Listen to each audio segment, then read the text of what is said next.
Welcome to the Nerd Party. Hi, this is Nick Anastasiou, story editor on Star Wars The Clone Wars and Star Wars Bad Batch. And you are listening to Aggressive Negotiations.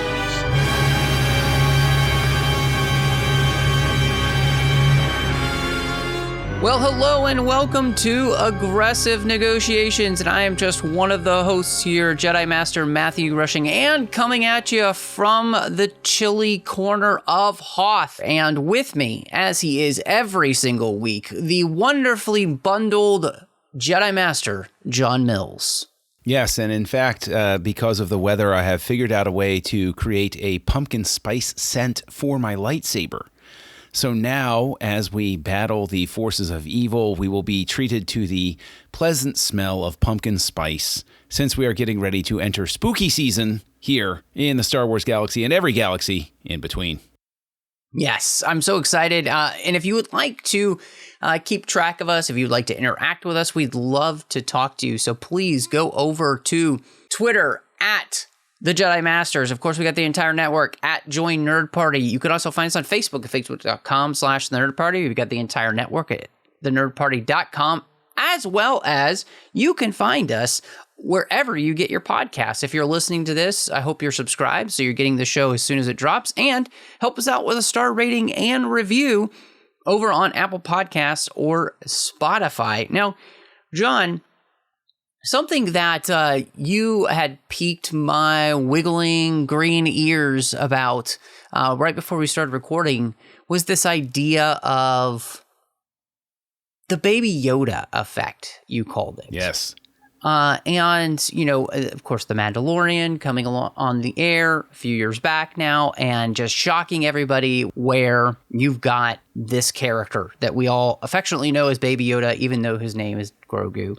And how now, when it seems like Star Wars does not have something like that, people tend to get, like, I guess, frustrated, or they're not quite sure what to do with themselves. And I was really intrigued by this idea. And so first, I'd love for you to just kind of expound even more of what you were thinking of when you were talking about this idea of the Baby Yoda effect. The whole idea of the Baby Yoda effect is that, like you said, you have this big reveal when you start The Mandalorian, and everybody goes, oh my gosh, wow, there's another Yoda, and he's a baby. Wow. And it became a big cultural moment. People loved Baby Yoda. People had stickers. People who didn't even watch the show, who knew who Baby Yoda was, and everybody still says, no, his name is Grogu, and everybody says, yeah, whatever, Baby Yoda. And ever since then, we've had a number of shows. And reactions to those shows among the fan base, I'm not talking about outside of among the normies, I'd say that Star Wars fever has calmed back down to the state that longtime fans are used to it being, which is it's in the cultural consciousness, but it's not appointment viewing for everybody across the viewing spectrum right now. Right. It's settled back into where it always has been, which is not a bad place, but it has crossover appeal, but it's not on fire. It's not like an MCU type of thing where it was a thing that everybody cared about, or seemingly everybody cared about.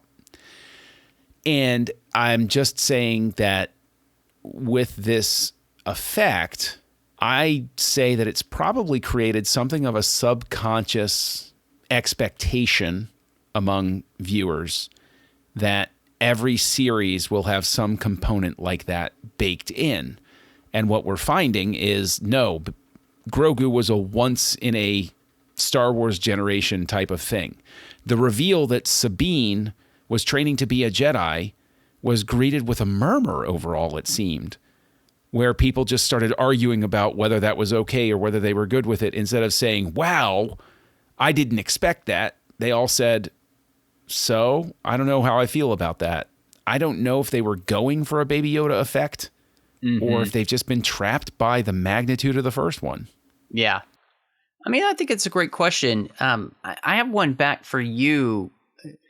So when we think about the idea of Baby Yoda being introduced into the show in the first place, why do you think they went that route, other than that, you know, Jon Favreau had this idea of, having this character. But do you think in some ways that it was specifically done as a way to draw people in to the show? Because, without that character, for anyone who isn't a longtime fan of Star Wars, what else would they necessarily be drawn into The Mandalorian about? Because I don't know what else would catch their fancy. Like, when you kind of just mentioned, instead of being the Uber fan, just kind of the normal everyday viewer, say, you like to use the example a lot, I think, in it rightly so, of your wife who's, not somebody who's super into Star Wars or whatever. Would there be anything with somebody like her that would draw her into The Mandalorian if it wasn't there? Honestly, I can say no.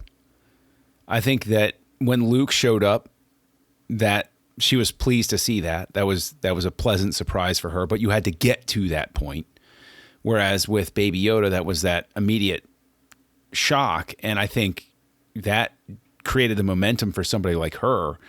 And I think as we sit here talking about it, though, I wonder, in a sense, if Star Wars finds itself a victim of this sort of effect going all the way back to the original series, the original trilogy, as it's known, with the reveal of I Am Your Father. Right. That became a thing that for 3 years, for those of you listening that are too young to remember that time period, it was obsessed about. Right. Was he telling the truth? Was he lying? Is it real? Is it false? Is it this? Is it that? Blah, blah, blah. Nowadays, you look back on it, it's like, yeah, it's obvious he's telling the truth. Yeah. But then when you got to the prequels, the question of Anakin's lineage, his father, was a big question. And then we found out that he was a miraculous birth. And the effect was more along the lines of what we're seeing with Sabine training to be a Jedi. It was immediately arguing about whether they like the idea. And then, so maybe, I don't know, maybe I'm off base. Maybe it's not the Baby Yoda effect. Maybe it's just I'll still stick to that as a phrase, but do you think that Star Wars has victimized itself with that since the beginning? There is this effect of, if we want things to surprise us, and just do something different. And I think, one of the things that I think the Baby Yoda effect is actually a good way to put it, because, when you think about that character, especially in Star Wars, we only had one other character like that before. It was Yaddle, and we knew nothing about her until Tales of the Jedi. And so this is something which is so special, so different, that it really would capture your imagination. And the same way, I think, when you think all the way back to where you are in the original trilogy, nothing, I think, really, at that point, is more unexpected than for Darth Vader to be the father of this character that you love. The greatest evil in the universe is the father of the greatest good in the universe. And I almost wonder if it's not just necessarily the Baby Yoda effect, but if we've just been so accustomed to our entertainment trying to almost like shock value us, Yeah. And then when the shock doesn't really live up to us, or it like, I think you bringing up the Sabine thing is such a perfect thing right now, because yeah, I do feel like, unfortunately, instead of people being like, oh, this is awesome, this is so cool, I wonder how this is all going to play out, it's immediate like kind of complaints about like, how does this fit in, and I don't understand. And one, we're also talking about things that are just happening, and the show's not finished yet, so let's judge things when they're actually complete. But two, it just seems like, unless it's like the miraculous, everything else we're just so ready to like poo-poo on that's new. And I don't really understand that. I feel like I'm rambling, but you know what I'm saying? Like, no, it's not. like, I don't get why we can't just enjoy things anymore. No, you know what? You're not rambling. And now the conversation gets bigger, and I think that's good, because I think you're absolutely right in this sense that we have all become accustomed to this dopamine rush that's almost drug-like. It's like a sugar rush every time a series comes out. Like Stranger Things comes out and everybody's got to watch everything and shotgun it and watch the whole thing right away. Or there's some new thing that people have to experience. And I think that there is a fleeting sense of enjoyment. Like, speaking as somebody who was a heavy cigarette smoker back in the day. Not anymore, thank goodness, but many years ago. The reason that the amount of cigarettes you consume increases is because one isn't enough anymore. It's worse than Pringles. You just got to keep going.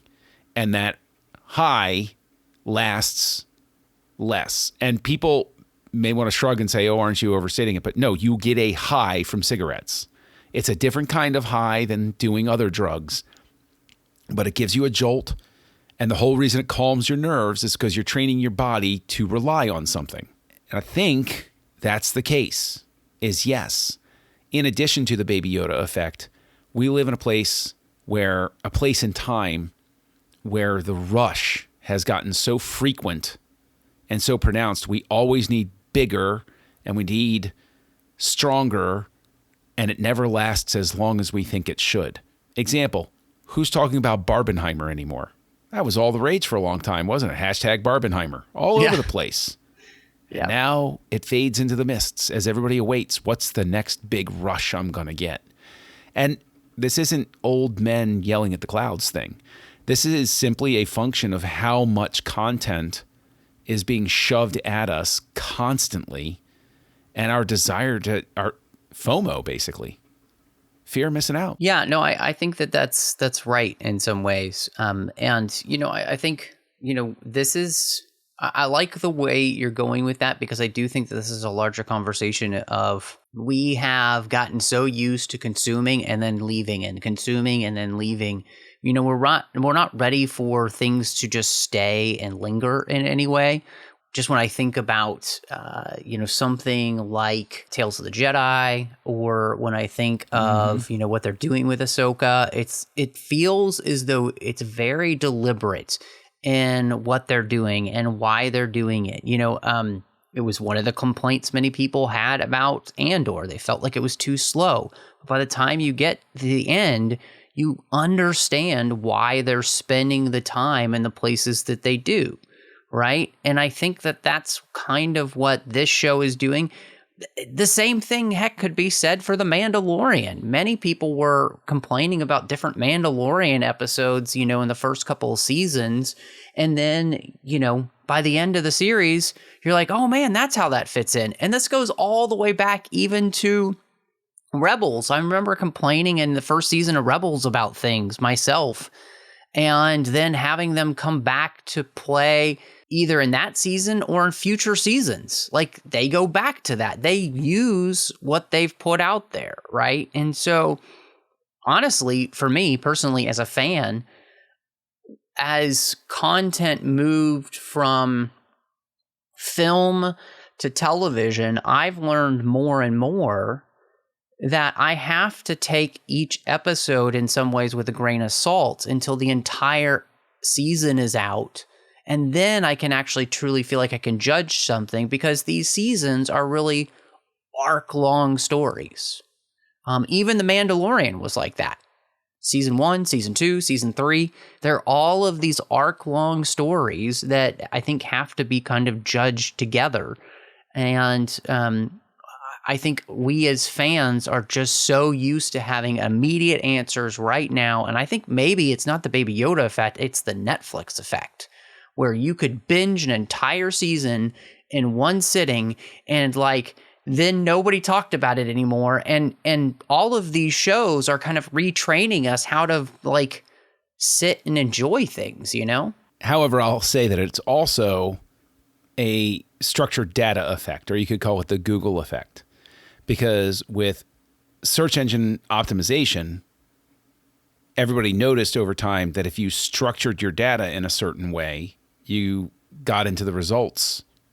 You got higher in the results. The bots favored you, And the joke now, of course, is, where's the best place to hide a body? The second page of Google results. So I think where you can go with this is, yes, I agree with you with the Netflix binge thing, but even that I think is just an extension of the always online bullet point effect. Mm-hmm. How many times you go to a news article and it's a news article, it's 2,000 words, but what they do is they take it and they give you 3 or 4 bullet points, and you read the headline, you read the bullet points, you walk away. You don't care what's in paragraph 20 anymore. Right. To get to what you're talking about, just give it to me. I want to pick it up. I want to leave. I just want to get through here super fast. I want to consume as quickly as I can and then spit it back out or judge it harshly. I'm thinking as you're talking, think back to when the majority of people kind of got their entertainment from something like a novel. And in a novel, you're not going to get all the questions answered right away. You have to wait for the revelation to come as you keep turning the pages. And as the pages turn, you get more and more about the characters. You get more and more about the story. You get more and more about the plot, depending on what type of plot it is, right? And every type of book has a different type of plot. And so you kind of go in knowing what to expect, from a mystery or a romance novel or a sci-fi book or fantasy or something like that. They all have their different ways of working. And I think, one of the things about Star Wars, right, is it definitely has its own way of working. And the films have a different way of working than the television shows now, especially. And so I think what we're seeing in the way in which modern, especially television, is telling its stories, it's much more a novel approach. And I don't mean that as, it's special. I just mean that we're going almost back to the idea of consuming storytelling in the way that you would as you read a novel. You get a little bit of information parsed out throughout each episode, and that then builds into a whole. Building on that idea, because we talked about how, like with Star Wars over time, we sort of like re-embraced the serial. Yes. Where the cowboy would, he'd fall off the cliff, and then you found out he didn't fall off the cliff next week. And that's where episodic television, basically, its roots come from, because TVs were, perfectly suited for that and everything. But I like the fact you bring up books, because of the fact that people will often, with a series, and I'm guilty of it too, for instance, Book of Boba Fett. Now, I wasn't a huge fan of the show. I'm still not a huge fan of the show. Yeah. There were things that did well, and there were other things where I just didn't understand why it was doing what it was doing. Right. Setting that aside, these chapters are, in fact, more like reading a book, to your point. And it puts me in mind of the fact that I just read the sequel, the book, the novel, that's the sequel to Michael Mann's 1995 crime thriller epic, Heat. And it's called, surprisingly enough, Heat 2. Whoa, shocker. I know, sorry, spoilers ahead. But as it jumps around, there were a couple of times where I was reading the book where it would flip and the chapter would end, or the chapter would keep going longer than I thought it was going. I was like, oh, we're still here. What's going on? And then at the end of it all, it comes together, and my mind was blown, and I said, oh, wow, okay, I see where this all came together and where it was headed and what I didn't see and what I did see and all of those sorts of things. Right. Maybe that's the key, is that we should be looking at these like chapters in a book as opposed to episodes in a grand saga, where I think it would be interesting as a thought experiment. Let me see what you think of this. Neither one of us have the time to do this, but wouldn't it be an interesting thought experiment to go back to Lucas's 6 films in the Star Wars galaxy and instead of doing what fans do, where they recut Obi-Wan Kenobi from 6 episodes into 1 2.5 hour movie, but go and cut those up and see how we would turn those into episodes, into like 6 episodes. Wouldn't that be a neat thought experiment to break it up like that? Because we'd be dealing with the same question of, where do you put the chapter break? Where do you put the cliffhanger? Where do you put the resolution? What's the reveal? How are you going to approach this thing? That would be a really neat thing to do. Well, and I mean, honestly, it's not surprising that we're talking like this, I think, about these shows specifically. I mean, The Mandalorian literally calls itself Chapter 1, Chapter 2. Right. So I think that there is a reason that they're doing this. I think Ahsoka, the episodes are part 1 and part 2, and they're part of a greater whole, and therefore, I think what I'm seeing is that, even for myself, look, I love, like everybody else, I enjoy having things as quickly as possible. It's a frustration of mine, in the sense that I wish I wasn't like that. I want to be more patient, but I want to get back to the fact for myself where I can just sit and enjoy something, where I can just sit back and allow it to entertain me, allow it to show me new things, and not have to feel like I need to nitpick and whatnot every little thing until, the full season's out. And the difference here is that, I'm on TFM talking about Star Trek a lot, and we've been, just finished doing Strange New Worlds, which has returned Star Trek to a much more episodic feel, even though there is serialization that goes along throughout each episode. There's a thread running through. The episodes are meant to stand more alone. I think, that kind of storytelling is great too. But what we're seeing here, especially, past the Clone Wars, is that the series that Star Wars is doing are long form storytelling, like the novel, like we mentioned, whereas the Clone Wars was an anthology series. You can watch it, chronologically. We've talked about that before, and that works. You can absolutely do it, but it's an anthology series. You're meant to jump around. And whereas all of these other series, it's not about that type of bite-sized entertainment.